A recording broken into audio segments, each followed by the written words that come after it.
Hello friends, तो कैसे हैं आप सब। आई होप आप सब अच्छे होंगे। स्वागत है आप सभी का आपके अपने चैनल जुनून पढ़ाई का में।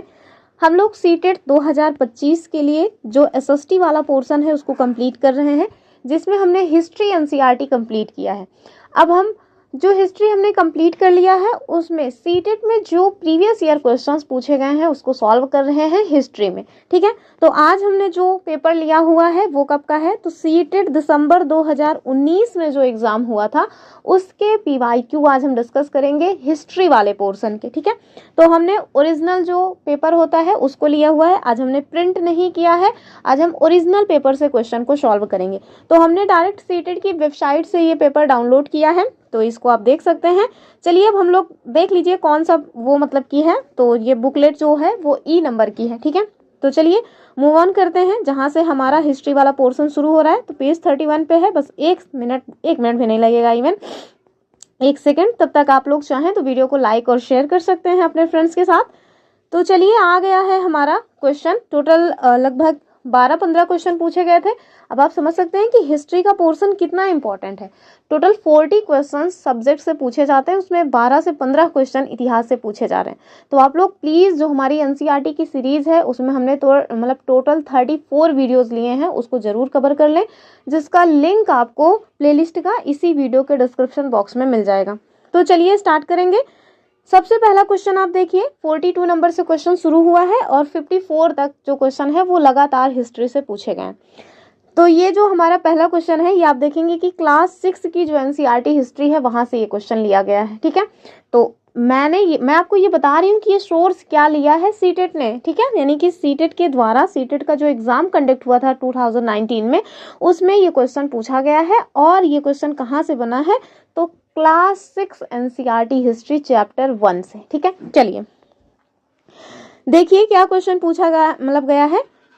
कह रहे हैं कि निम्नलिखित का मिलान कीजिए। ठीक है, क्या है, एक side A B C D E करके दिया हुआ है और एक साइड 1 2 3 4।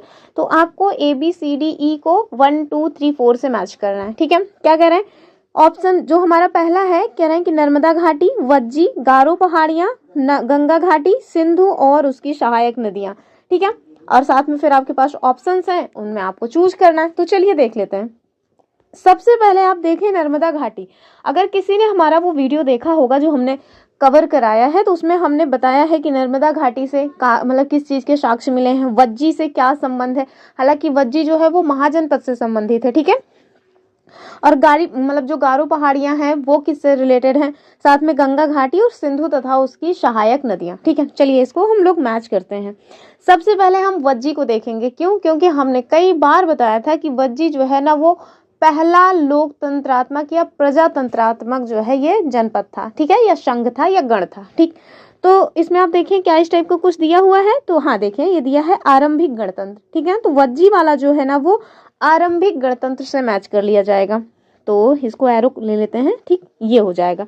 तो देखें क्या बी का 1 कहीं दिख रहा है, तो बी का 1 देखिए 2 जगह दिख रहा है। ठीक है, एक तो कहाँ दिख रहा है, इन दोनों को काट दीजिए तो आपको बी का 1 कहाँ कहाँ दिख रहा है, एक तो 2 में दिख रहा है, एक तो 3 में दिख रहा है। ठीक है, तो इस तरह से ना हम लोग 2 ऑप्शन को इलिमिनेट कर चुके हैं। अब हमारे पास केवल 2 ऑप्शंस बचे हैं, उसको भी हम लोग देख लेते हैं।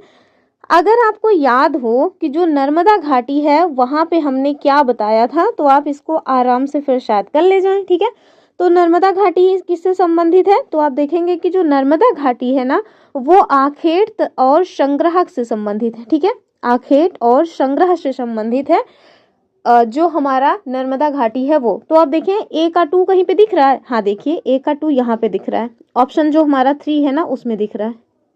तो आपका केवल और केवल अगर आपको 2 ऑप्शंस पता है, 2 जो मतलब दिए हुए हैं क्वेश्चन में इस प्लेस के नेम, अगर वो आपको पता है तो फिर आपको अदर जो ऑप्शन है उनको पढ़ने की ज़रूरत नहीं है। इससे आपका ना टाइम बचता है। लेकिन चूंकि हम लोग क्वेश्चन सॉल्व कर रहे हैं तो हम इसको अच्छे से देख लेंगे। आगे के जो ऑप्शंस हैं उन्हें भी देख लीजिए। हमने अब देखना है गारो पहाड़ियाँ। तो जो गारो पहाड़ियाँ हैं वहाँ से आपको आरंभिक कृषि के साक्ष्य मिलेंगे। अगला जो गंगा घाटी है उसको देख लीजिए, वहां से लगभग 2500 वर्ष पहले के जो शहर हैं वो मिल जाएंगे, और साथ में सिंधु और उनकी जो सहायक नदियां हैं वो संबंधित हैं प्रथम नगर से। ठीक, तो आप इसका चाहें तो स्क्रीनशॉट ले सकते हैं, वरना आप हमारे साथ सॉल्व तो कर ही रहे हैं। आपको ये वाला पेपर अगर आप कमेंट करेंगे तो आपको हमारे जो टेलीग्राम ग्रुप है वहां पे हम इसको सेंड कर सकते हैं। ठीक है, तो इसका उत्तर क्या हो जाएगा, ऑप्शन सी वाला हो जाएगा, यानी कि 21534। ठीक, अगला क्वेश्चन हम लोग देखेंगे, और जो हमारा अगला क्वेश्चन है वो क्या कह रहे हैं, और देखिए हिंदी और इंग्लिश दोनों में ही दिया है, क्योंकि हमने ओरिजिनल पेपर को ही डाउनलोड किया है। कह रहे हैं कि क्वेश्चन नंबर 43 कि नीचे दो कथन, एक कथन ए और दूसरा बी दिया हुआ है, भारतीय इतिहास के तिथियों और काल के समसामयिक वाद विवादों के संदर्भ में। ठीक, क्या कह रहे हैं, कह रहे हैं कि कथन एक में है कि हिंदू मुस्लिम ब्रिटिश जैसी कालावधि उपयुक्त है, क्योंकि शासकों का धर्म ही एकमात्र महत्वपूर्ण ऐतिहासिक परिवर्तन रहा है। क्या आपको यह स्टेटमेंट कहीं से भी लग रहा है कि सही होगा, क्योंकि ये वाला चैप्टर भी हमने कंप्लीट किया है एनसीईआरटी में, कहीं से लग रहा है? नहीं, सरासर गलत है। दूसरा कह रहे हैं कि कथन बी है कि लंबी समय अवधि में घटित होने वाली ऐतिहासिक प्रक्रियाओं को निश्चित तिथियों और काल विभाजन के अंतर्गत लाना समस्यात्मक है। तो ये वाला स्टेटमेंट एकदम सही है। आप देखें इसका उत्तर क्या हो जाएगा, जहां पे भी होगा कि ए गलत है वही ठीक होगा। कह रहे हैं कि ए और बी दोनों सही है तो गलत बात है। दूसरा कह रहे हैं कि ए और बी दोनों सही है तो ये भी गलत है। तीसरा कह रहे हैं ए सही है किंतु बी गलत है, तो हमने क्या देखना है कि ए गलत है किंतु बी सही है। ठीक है, जो 4 वाला ऑप्शन है वो सही हो जाएगा। मैंने जब हम एनसीईआरटी कर रहे थे तब भी मैंने ये वाला क्वेश्चन पूछा था कि आप मुझे कमेंट करके बताएं कि जो हिंदू हमारे भारतीय इतिहास को, जो हमारा इतिहास रहा है उसको एक व्यक्ति हैं जिनके द्वारा 3 पार्ट्स में डिवाइड किया गया है, हिंदू काल, मुस्लिम काल और ब्रिटिश काल। आप मुझे उन पर्सन यानी कि उन व्यक्ति का नाम कमेंट करके बताइए कि किनके द्वारा इस तरह से हमारे इतिहास का बंटवारा किया गया है। अगला क्वेश्चन देखेंगे हम लोग, क्वेश्चन नंबर 44, और इसमें क्या कह रहे हैं, थोड़ा सा क्वेश्चन काफी लेंदी क्वेश्चंस पूछे गए। मैंने भी जो क्वेश्चंस करवाए हैं लेंदी ही करवाए हैं, शायद लेंदी क्वेश्चंस हैं, इसी वजह से मेरे वीडियोस पे थोड़ा व्यूज भी कम आए हैं, लोगों ने उसको देखना प्रेफर नहीं किया। पर चूंकि हम सीटेट के लिए प्रिपरेशन करा रहे हैं तो हम चीटिंग नहीं करेंगे, आप लोग देखें या ना देखें, कम से कम हम अपने पाप पुण्य से उड़न रहे ना। चलिए अगला क्वेश्चन देखेंगे, क्वेश्चन नंबर 44। कह रहे हैं कि नीचे दो कथन 19वीं शताब्दी में नई लोकप्रिय जो भारतीय कला है उसके संदर्भ में दिया गया है। पहला कथन क्या है, कह रहे हैं कि कई चित्रों में अपने आसपास के बदलावों का उपहास किया गया, अंग्रेजी भाषी लोगों के नए शौकों का मजाक तथा औरतों को घर से बाहर ना निकलने की सलाह दी गई। ठीक है, दूसरा कथन क्या है, कह रहे हैं कि राष्ट्रवादी विचारों को अभिव्यक्त करने और लोगों को ब्रिटिश शासन के खिलाफ उद्वेलित करने के लिए छवियों का इस्तेमाल किया जाता था। हमारे पास ऑप्शंस क्या है, पहला ऑप्शन है ए और बी दोनों सही हैं, और जो ए है वो सही व्याख्या बी की है। दूसरा कह रहे हैं कि ए और बी दोनों सही हैं किंतु ए की सही व्याख्या बी नहीं है, जबकि तीसरा कह रहे हैं ए सही है किंतु बी गलत है, और चौथा है कि ए गलत है किंतु बी सही है। तो इसका सही उत्तर क्या हो जाएगा 44 का, तो 44 का जो सही उत्तर है वो हो जाएगा हमारा दूसरा वाला, ए और बी दोनों ही स्टेटमेंट सही हैं, लेकिन ये इसकी व्याख्या नहीं कर रहा है। ठीक है, कभी कभी ना इस टाइप के क्वेश्चंस में व्याख्या कर रहा है नहीं कर रहा है, इसको देखने में बड़ा कंफ्यूजन हो जाता है। तो पहले आप कथन को पढ़ें, मतलब जब कथन आप पढ़ें तो उसके बाद फिर लगाएं क्योंकि। तो क्या आपको लगता है कि क्योंकि जो कथन है ये घटना इसी वजह से घटी होगी जो कारण दिया गया। अगर आपको लगता है कि हाँ जो कथन है वो कारण से क्योंकि से संबंधित है तो फिर आपको बताना है कि हाँ व्याख्या कर रहा है। अगर ऐसा नहीं होता है तो फिर आप कहेंगे कि व्याख्या नहीं कर रहा है। ठीक है, जैसे इसी को देख लेते हैं। कह रहे हैं कि कई चित्रों में अपने आसपास के बदलावों का उपहास किया गया, अंग्रेजी भाषी लोगों के नए शौकों का मजाक तथा औरतों को घर से बाहर ना निकलने की सलाह दी गई। ठीक है, हमने कथन एक पढ़ लिया। अब आप अपने मन से प्रश्न करें क्योंकि। दूसरा क्या है, क्योंकि राष्ट्रवादी विचारों को अभिव्यक्त करने और लोगों को ब्रिटिश शासन के खिलाफ उद्वेलित करने के लिए छवियों का इस्तेमाल किया जाता था। तो क्या कहीं से भी आपको लग रहा है कि इसका जो कारण दिया हुआ है वो कथन की व्याख्या कर रहा है? नहीं कर रहा है ना, तो इसी वजह से इसका उत्तर जो होगा वो बी वाला हो जाएगा। अगला क्वेश्चन देखेंगे हम लोग, क्वेश्चन नंबर 45, और ये तो मेरे ख्याल से आप सबको पता ही होगा। क्या कह रहे हैं कि भारत में आरंभिक मानवों पर समझ के लिए निम्नलिखित में से किसे एक प्राथमिक सोर्स माना जा सकता है। ऑप्शंस क्या है, कांगड़ा शैली की चित्रकला। दूसरा ऑप्शन है गिरनार शैली की, जो मतलब कि गिरनार का शैलवलेख, तो गिरनार कहाँ है, कमेंट करके बताइएगा। तीसरा करें पादशाहनामा चित्रकला, तो ये पादशाहनामा आप समझ रहे होंगे कि मुगल टाइम का ये है। अगला क्या है कि मध्य प्रदेश की जो शैल चित्रकला है वो, ठीक है। तो इसका जो उत्तर हो जाएगा ना वो हो जाएगा ऑप्शन 4 वाला, यानी कि मध्य प्रदेश की शैल चित्रकला। तो मध्य प्रदेश की जो शैल चित्रकला है उसे हम लोग आरंभिक मानवों पर समझ के लिए प्राथमिक सोर्स के रूप में मानते हैं, ठीक है। तो इसका उत्तर क्या हो जाएगा, 4 वाला हो जाएगा। हम लोग अपना अगला क्वेश्चन देखेंगे और ये आप देखेंगे कि महापाषाण काल की वो जो चित्रकला है वो आपको मिल जाएगी जो मध्य प्रदेश में है, तो इस वजह से इसका ऑप्शन जो है वो 4 हो जाएगा। अगला क्वेश्चन देखेंगे, क्वेश्चन नंबर 46, कह रहे हैं कि ब्रिटिश काल से पहले बच्चों को पढ़ाया जाता था, ठीक है। ब्रिटिश काल से पहले बच्चों को पढ़ाया जाता था, कैसे पढ़ाया जाता था ब्रिटिश काल से पहले के टाइम में। ऑप्शंस देखें, सरकारी संस्थानों में, दूसरा कह रहे हैं एक निश्चित फीस लेकर के, फिर तीसरा है कि साल भर फसल की कटाई के समय छोड़कर जब वे खेतों में काम करते थे, और चौथा है कि वार्षिक परीक्षा के माध्यम से मूल्यांकन के लिए। तो इसका ऑप्शन क्या हो जाएगा, ये वाला भी मैंने बहुत अच्छे से एक्सप्लेन करके पढ़ाया है। एजुकेशन की जो पद्धति रही है वो, यानी कि जब हमारे यहाँ ब्रिटिशर्स की एजुकेशन पद्धति नहीं थी उसके पहले किस तरह का एजुकेशन सिस्टम था हमारे इंडिया में, वो हमने देखा हुआ है।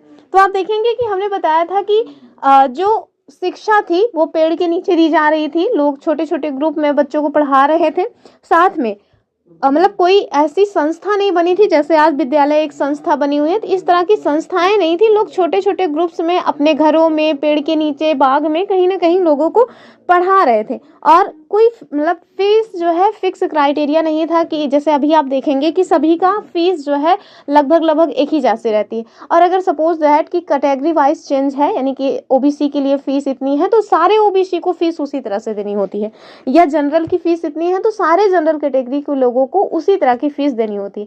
लेकिन सामान्य तरीके से आप देखेंगे कि फीस में कैटेगरी का जो डिवीजन है वो आपको देखने को नहीं मिलेगा, सबके लिए लगभग फीस की व्यवस्था समान है। लेकिन हमारे यहाँ ब्रिटिश काल के पहले जो एजुकेशन सिस्टम था उसमें फीस का जो क्राइटेरिया है वो थोड़ा अलग था। जो लोग अमीर थे उन्हें ज़्यादा फीस देनी पड़ती थी, जो लोग गरीब थे वो बेचारे अपना कम फीस दे करके काम चला लेते थे।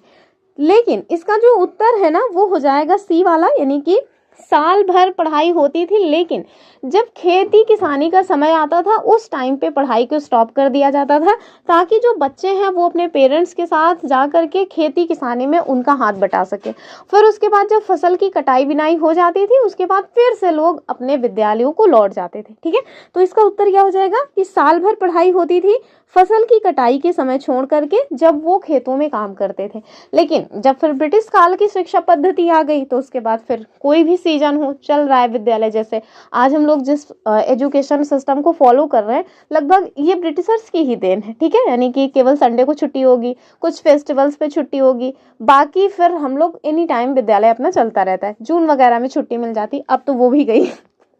पहले जितनी छुट्टियां मिलती थी अब उतनी छुट्टियां नहीं मिलती। हाँ, कोरोना के बाद ज़्यादा छुट्टियां मिलनी स्टार्ट हुई हैं, लेकिन सामान्य तौर पे कम ही छुट्टियां मिलती हैं। अगला क्वेश्चन हम लोग देखेंगे, क्या कह रहे हैं, कह रहे हैं कि नीचे दो कथन ए और बी 18वीं 19वीं शताब्दी में यूरोप में राष्ट्र राज्यों के उदय के संदर्भ में दिया गया। ये वाला भी हमने बहुत अच्छे से एक्सप्लेन किया। हालांकि हमने पूरी एनसीईआरटी एक्सप्लेन की है तो लगभग आपको जो भी पीवाईक्यूज हैं वो सब मिल जाएंगे। हाँ, कभी कभी ऐसा हो सकता है कि कुछ क्वेश्चंस पीवाईक्यूज में ऐसे हैं जो डायरेक्ट आपको वीडियोस से नहीं मिलेंगे, तो जाहिर सी बात है कुछ ना कुछ तो आपको खुद से भी प्रयास करना पड़ेगा। क्या टीचर से या मतलब कि एजुकेटर ही थोड़ा ना सब कुछ बता देगा। आप उसके लिए एक बार खुद से बुक को पढ़ें, फिर आपको बहुत अच्छी समझ हो जाएगी। आपसे फिर शायद ही कोई क्वेश्चन भाग के जाने पाए, ठीक है। क्या कह रहे हैं, कथन आप देखें, कह रहे हैं कि 18वीं शताब्दी तक यूरोप के लोग स्वयं को राष्ट्र राज्य के रूप में देखते थे, ठीक है। दूसरा क्या है, दूसरा कथन है कि प्रारंभिक 19वीं शताब्दी में लोगों को यह बोध हो कराया गया कि प्रत्येक भाषी समुदाय एक अलग राष्ट्र था। ऑप्शंस क्या है, वही कि ए और बी दोनों सही है तथा ए की सही व्याख्या भी है। दूसरा कह रहे हैं ए और बी दोनों सही है किंतु ए की सही व्याख्या भी नहीं है। तीसरा कह रहे हैं ए सही है किंतु बी गलत है। चौथा है कि ए गलत है किंतु बी सही है। तो इसका जो सही उत्तर है वो क्या हो जाएगा, इसका उत्तर ए वाला 4 वाला हो जाएगा कि ए वाला स्टेटमेंट रॉन्ग है, बी वाला सही है। ठीक है, तो 18वीं शताब्दी तक यूरोप के लोग सब मतलब कि स्वयं को राष्ट्र राज्य के रूप में नहीं देख रहे थे। उस टाइम पे तो लोग बटे हुए थे, आगे चल करके फिर वो लोग अपने आप को राष्ट्र के रूप में देखना स्टार्ट किए थे। तो ये वाला स्टेटमेंट रॉन्ग हो जाएगा, लेकिन बी वाला जो है वो ठीक है।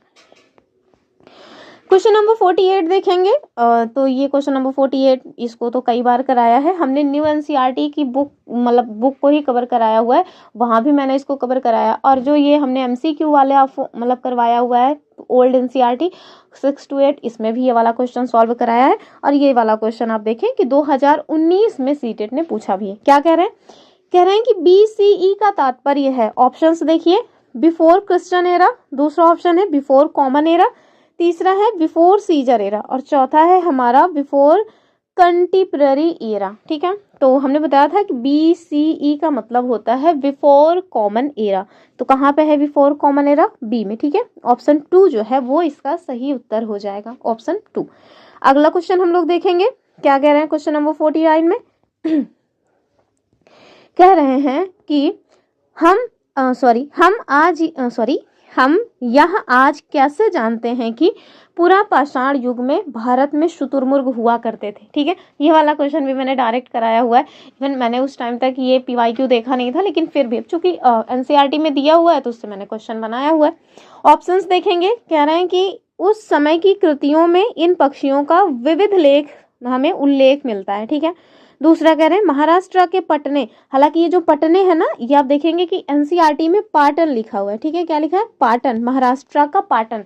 तो मैं एक बार जब ये क्वेश्चन देखी ना तो थोड़ा कंफ्यूज हो गई, फिर मुझे समझ आया भैया पटने जो है ना, ये अंग्रेजी में पटने लिखा है, हिंदी में इसको पटने कर दिया गया है, बाकी ये है पाटन। ठीक है, एनसीईआरटी में जो वर्ड यूज किया गया वो पाटन, महाराष्ट्र का पाटन। सर क्या है कि महाराष्ट्र का पाटन या पटने पुरा स्थल से शुतुरमुर्ग के अंडों के अवशेष मिले हैं। तीसरा क्या है, शुतुरमुर्गों पर मौखिक स्मृतियां हमारे पास दिल्ली के राष्ट्रीय संग्रहालय में अभिलेखित हैं। लास्ट है कि विदेशी यात्रियों के वृत्तांतों ने इनका वर्णन किया है। तो ऑफ कोर्स अब इतना पटने पटने कर रहे हैं तो इसका मतलब है कि उत्तर यही हो जाएगा, बी वाला। ठीक है, तो आज हम ये कैसे जानते हैं कि जो पूरा पाषाण टाइम था उसमें भारत में शुतुरमुर्ग हुआ करते थे, तो हम लोग इसी वजह से जानते हैं क्योंकि जो महाराष्ट्र का पूरा स्थल है पाटन या पटने, वहां पे हमें शुतुरमुर्ग के अंडों के अवशेष मिले हैं। ठीक है, तो आज हम लोग जो भी मतलब पूरा स्थल देखते हैं, हमें कैसे पता चलता है कि वहां पे ये चीजें पाई जाती थी, तो वहां कुछ ना कुछ उस तरह के अवशेष मिलते थे। ठीक है, तो वैसे ही महाराष्ट्र का जो पटनेपुरा स्थल है वहां पे शुतुरमुर्ग के अंडे का अवशेष मिला हुआ है। अगला क्वेश्चन देखेंगे, क्वेश्चन नंबर 50। कह रहे हैं कि हड़प्पा सभ्यता का पतन कैसे हुआ। ऑप्शंस देखिए, ऐसा लगता है कि शासकों का नियंत्रण समाप्त हो गया, दूसरा कह रहे हैं जंगलों का विनाश हो गया होगा, तीसरा कह रहे हैं सभ्यता के पूरे क्षेत्र में बाढ़ आ गई, और चौथा है संभवतः नदियां सूख गई थी। तो इसका जो उत्तर है वो आप देखेंगे, लग रहा होगा कि यार सारे तो सारे हैं, मतलब सही बात है। अगर इसमें कोई ऐसा ऑप्शन होता जिसमें चारों विकल्प दिए होते तो हम लोग चारों विकल्प को मतलब मान करके आगे बढ़ जाते, लेकिन इसका जो सही उत्तर है वो हो जाएगा हमारा A, B और D। कहीं पे दिख रहा है A, B, D? हाँ दिख रहा है, ऑप्शन 2। ठीक है, तो आप सोच रहे हैं बाढ़ वाला रीजन क्यों गलत है, तो बाढ़ जो है ऐसा माना जाता है कि बाढ़ भी आई थी, बाढ़ की वजह से भी और सभ्यता का विनाश हुआ होगा, लेकिन बहुत ज्यादा तौर पे ये नहीं माना जाता है। जो अदर ऑप्शंस हैं वो इसकी अपेक्षा ठीक है, लेकिन अगर कोई ऐसा विकल्प होता जिसमें चारों ऑप्शंस होते तो हम लोग चारों ऑप्शंस को टिक करते। ठीक है, तो ये सारे पॉइंट्स हैं हड़प्पा सभ्यता के पतन के लिए, ये सारे कारक उत्तरदायी रहे हैं। ठीक, क्वेश्चन नंबर नेक्स्ट देखेंगे, तो ये बौद्ध धर्म से क्वेश्चन पूछा गया है। तो बौद्ध धर्म, जैन धर्म, ये सब भी हमने कवर किया है। क्या कह रहे हैं कि महायान बौद्ध धर्म के अंतर्गत, ऑप्शंस देखिए, मूर्तियों में बुद्ध की उपस्थिति सिर्फ कुछ संकेतों के माध्यम से दर्शाई जाती थी, दूसरा कह रहे हैं बुद्ध की प्रतिमाएं बनाई जाने लगी, तीसरा कह रहे हैं बोधिसत्वों को नहीं स्वीकारा गया क्योंकि उन्हें अभी भी ज्ञान प्राप्त करना बाकी था, लास्ट ऑप्शन है मूर्ति कला के केंद्रों के रूप में मथुरा और तक्षशिला का पतन हुआ। तो अगर आपने मेरा देखा हुआ है वीडियो, तो जाहिर सी बात है कि आपको ये लड्डू क्वेश्चन लग रहा होगा। तो इसका उत्तर बी वाला हो जाएगा, ठीक है। तो जो मतलब कि महायान बौद्ध धर्म है, तो ये महायान क्या है, तो आप देखेंगे कि जो हमारा बौद्ध धर्म है उसकी दो ब्रांचेज है, हीनयान एक तो है, दूसरी है महायान। तो जो महायान बौद्ध धर्म है ना, उसमें आप देखेंगे कि भगवान बुद्ध की प्रतिमाएं बनानी जाने लगी, ठीक है। और साथ में जो बोधिसत्व है ना, उनको एक्सेप्ट किया गया और ऐसा माना गया कि जो बोधिसत्व हैं वो तपस्या करते हैं लोगों का उद्धार करने के लिए, लोगों को मोक्ष दिलाने के लिए। और वो मतलब कि यद्यपि उनके अंदर वो क्वालिटीज हैं, उन्होंने वो क्वालिफिकेशंस क्लियर कर लिए हैं कि उन्हें मोक्ष मिल जाए, लेकिन इसके बावजूद भी वो लोगों के कल्याण के लिए, लोगों को मोक्ष दिलाने के लिए खुद मोक्ष नहीं ले रहे हैं, ठीक। तो बोधिसत्व को तो भैया एक्सेप्ट किया गया है। कह रहे हैं कि मूर्ति कला के केंद्र के रूप में मथुरा और तक्षशिला का पतन हुआ। नहीं भैया, मथुरा में जो गांधार शैली है उसका बहुत तेजी से मतलब कि उत्थान हुआ है, पतन नहीं हुआ। तो इसका उत्तर जो है वो बी वाला हो जाएगा। बाकी सारे स्टेटमेंट्स रॉन्ग दिए हैं, क्यों रॉन्ग है वो भी मैंने आपको बता दिया। चलिए अगला क्वेश्चन देखेंगे 52। और अगर अभी तक आप वीडियो में बने हैं तो प्लीज़ वीडियो को लाइक ज़रूर कर दें, अपने फ्रेंड्स के साथ इसको शेयर भी करें, वैसे भी शेयर करेंगे तभी चैनल चल पाएगा। कह रहे हैं 52 में आपसे कह रहे हैं कि खलजी और तुगलक वंश के अंतर्गत प्रशासन और समेकन के संदर्भ में क्या सही है, ठीक है। तो ये जो दिल्ली सल्तनत है, दिल्ली के सुल्तान है, वहां से क्वेश्चन पूछा गया है। तो चलिए देख लेते हैं। दिल्ली के सुल्तान मैंने कराया हुआ है, वहां पे जाके देखिए। पहला ऑप्शन है कि उप महाद्वीप का काफी बड़ा हिस्सा दिल्ली के सुल्तानों के अधिकार में रहा। दूसरा क्या है, गंगा के मैदानी इलाकों के घने जंगलों वाले क्षेत्रों पर पहली बार बैठा गया। तीसरा कह रहे हैं दिल्ली से बंगाल जैसे सुदूर प्रांतों का नियंत्रण कठिन था। अच्छा फिर कह रहे हैं अलाउद्दीन खिलजी और मोहम्मद तुगलक गंगा के मैदानी इलाकों पर जोर जबरदस्ती अपना अधिकार लंबे समय तक रख पाए। तो कहाँ रख पाए थे? तो आप देखिए इसका जो सही उत्तर है वो क्या हो जाएगा, वो ए वाला हो जाएगा कि उप महाद्वीप का काफी बड़ा हिस्सा दिल्ली के सुल्तानों के अधिकार में रहा। मैंने आपको बताया था कि जो मोहम्मद बिन तुगलक थे ना, मोहम्मद बिन तुगलक ही नाम है ना उनका, जो MBT, जिनको मतलब कि अरे जिन्होंने कई सारे प्रयोग किए लेकिन बेचारे गलत टाइम पे प्रयोग किए और इस वजह से उनके सारे प्रयोग फेल रहे, ठीक है। जैसे दुआब में कर वृद्धि करना, एक अभियान मतलब करना था उनको, लेकिन अभियान करने के पहले ही क्या हो गया, उन लोगों ने संधि कर ली सॉरी। साथ में इनके द्वारा और क्या किया गया था, तो सिक्का जो है उसको चेंज करने की बात की गई थी, ठीक है। तो इस तरह से जो काम है उनके द्वारा किए गए, लेकिन सारे के सारे अभियान फेल हो जाते हैं। तो ये जो काम किया गया है वो किनके द्वारा किया गया, मोहम्मद बिन तुगलक के द्वारा ही किया गया था। और मोहम्मद बिन तुगलक के टाइम पीरियड में आपको दिखेगा कि सबसे ज़्यादा जो बड़ा साम्राज्य है ये इन्हीं के टाइम पीरियड में था, ठीक है। तो दिल्ली के सुल्तानों में सबसे बड़ा जो साम्राज्य था वो तुगलक, मोहम्मद बिन तुगलक के टाइम पीरियड में रहा। हालांकि बाद में फिर जो है आप देखेंगे कि धीरे धीरे इसका पतन होने लगा, लेकिन उस टाइम तक सबसे विस्तारित जो साम्राज्य था वो इन्हीं के पास था, ठीक है। तो ऑप्शन जो पहला है वो सही हो जाएगा, अदर स्टेटमेंट्स आर रॉन्ग, ठीक। तो अगले क्वेश्चन पे मूव ऑन कर रहे हैं, क्वेश्चन नंबर 53। अब केवल एक क्वेश्चन और बचा हुआ है इसके अलावा। तो टोटल मैंने बताया कि 42 से 54 तक क्वेश्चंस पूछे गए हैं हिस्ट्री सेगमेंट में, बाकी और भी क्वेश्चंस हैं लेकिन अदर सब्जेक्ट में। अगला क्वेश्चन कह रहे हैं जनजातीय लोगों के इतिहास के पुनर्निर्माण में निम्न में से कौन सा कथन रॉन्ग है। ऑप्शंस देखें। कह रहे हैं समकालीन इतिहासकार और मुसाफिरों ने जनजातियों के बारे में बहुत कम जानकारी दी। तो सही बात है, कितना जानकारी देंगे, अभी भी आप देखेंगे कि जनजातियों के बारे में उतना ज़्यादा विस्तार से नॉलेज अभी भी नहीं है। दूसरा कह रहे हैं अधिकांश जनजातीय समूहों ने लिखित दस्तावेज रखा, तो अंग्रेजी वाले अपना इधर देख सकते हैं। तीसरा कह रहे हैं जनजातीय लोगों ने समृद्ध रीति रिवाजों और मौखिक परंपराओं का संरक्षण किया था। फिर लास्ट है जनजातीय समाज अपनी विविध किस्म की जरूरतों के लिए एक दूसरे पर निर्भर रहा। तो हमने इसके पहले वाले वीडियो में भी बताया था कि जो जनजातीय लोग थे ना उनके बारे में हमें कम जानकारी है। क्यों? क्योंकि उन्होंने ना मतलब कि लिखित दस्तावेज नहीं रखा। और आप देखें ऑप्शन 2 में क्या कह रहे हैं कि उनके द्वारा लिखित दस्तावेज रखा गया था, तो ये तो विरोधाभास हो गया ना। तो इसका सही उत्तर क्या हो जाएगा, यही बी वाला गलत है, ठीक है। ऑप्शन बी इज रॉन्ग, बाकी सारे पॉइंट्स एकदम सही हैं। अगला क्वेश्चन देखेंगे और ये लास्ट क्वेश्चन भी है, ठीक है। क्या है, कह रहे हैं कि 1857 के विद्रोह के बाद अंग्रेजों ने किस प्रकार भारत पर अपने नियंत्रण को समेकित किया। तो 1857 का रिपोर्ट हमने बहुत अच्छे से किया है या इवन हमने इंडिया आफ्टर इंडिपेंडेंस तक कर लिया है। ठीक है, क्या है, कह रहे हैं ईस्ट इंडिया कंपनी के सारे अधिकार ब्रिटिश साम्राज्य के हाथों में सौंप दिए गए ताकि भारतीय मामलों को ज़्यादा बेहतर ढंग से संभाला जा सके। नेक्स्ट क्या है कि अवध, बिहार, मध्य भारत और दक्षिण भारत से ज़्यादा सिपाहियों को भर्ती किया गया। तो ये तो मैंने बताया था कि रॉन्ग है। फिर कह रहे भूमिहीन तथा किसानों की रक्षा के लिए नीतियाँ बनाई गई। अच्छा, फिर कह रहे हैं तुष्टीकरण और संपत्ति अधिकारों की सुरक्षा की गई। तो आप देखें कि सबसे अच्छा जो ऑप्शन है वो ए वाला हो जाएगा। क्यों कि आप देखेंगे कि 1857 का जो विद्रोह है यानी रिवोल्ट है, उसके बाद 1858 का अधिनियम आता है जिसमें ये मतलब प्रावधान किया गया कि अब जो ब्रिटिश ईस्ट इंडिया कंपनी है उसका शासन समाप्त होता है और भारत का जो शासन है वो डायरेक्ट जो ब्रिटेन के सम्राट हैं या ब्रिटेन की जो साम्राज्ञी हैं उनके द्वारा संभाला जाएगा। ठीक है, तो डायरेक्ट ब्रिटेन का जो शासन है वो 1858 से हमारे यहाँ यानी कि भारत देश में लागू हो जाता है। ठीक है, तो इसका जो सही उत्तर है ये वाला हो जाएगा। दूसरा कह रहे हैं कि अवध बिहार नहीं, यहाँ से ना अब जो पहले भर्ती ज़्यादा की जाती थी सैनिकों की वो कम कर दी गई, बल्कि जो पठान, गोरखा आदि थे उनकी भर्ती ज़्यादा से ज़्यादा की जाने लगी ब्रिटिश की सेना में। ठीक है, तो ये वाला स्टेटमेंट रॉन्ग है। बाकी सारे पॉइंट्स तो अपने आप में ही रॉन्ग है। ठीक, तो इसका जो उत्तर है वो क्या हो जाएगा, ऑप्शन ए वाला। देखिए ये वाला क्वेश्चन जो प्रतिनिधि लोकतंत्र वाला है ना, ये वाला क्वेश्चन आज ही मतलब इसका जो चैप्टर है वो आज ही मैंने कंप्लीट कराया है। तो एनसीईआरटी जो पॉलिटी है ना उससे ये क्वेश्चन पूछा गया। एक दो क्वेश्चन सामने ही दिख रहे थे क्योंकि मैंने अभी एक दो दिन पहले ही करवाया है, पॉलिटी की क्लासेस मैंने स्टार्ट की है, आप लोग उसके साथ जरूर जुड़े। तो दिख रहा है तो मैं सोच रही हूँ इसको भी करवा दूं, लगे हाथ, क्या मतलब है।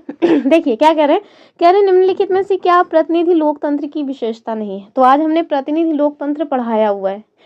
पहला क्या है कि मतदान द्वारा प्रतिनिधि का चुनाव। तो भैया मतदान के द्वारा अगर आप अपने प्रतिनिधियों को चुन करके अपने लिए कानून बनाने के लिए संसद में या फिर राज्य के विधानमंडल में भेज रहे हैं तो वो तो प्रतिनिधि लोकतंत्र है। तो पहला तो ठीक है। कह रहे हैं प्रतिनिधियों के हाथ में निर्णय निर्माण की प्रक्रिया, तो ये बात भी ठीक लग रही है। तीसरा कह रहे हैं जनता की निर्णय निर्माण की प्रक्रिया में प्रत्यक्ष सहभागिता। ठीक है, कह रहे हैं जनता को मतदान का अधिकार। तो देखिए ये जो प्रत्यक्ष सहभागिता वाली बात है यही गलत है। ठीक है, ऑप्शन जो 3 है ना ये वाला रॉन्ग है, बाकी सारे स्टेटमेंट सही।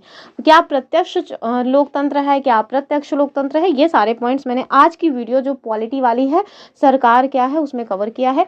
उसका लिंक मैं आपको इसी वीडियो के डिस्क्रिप्शन बॉक्स में दे दूंगी, आप वहां से जाके इसको जरूर देख लीजिएगा।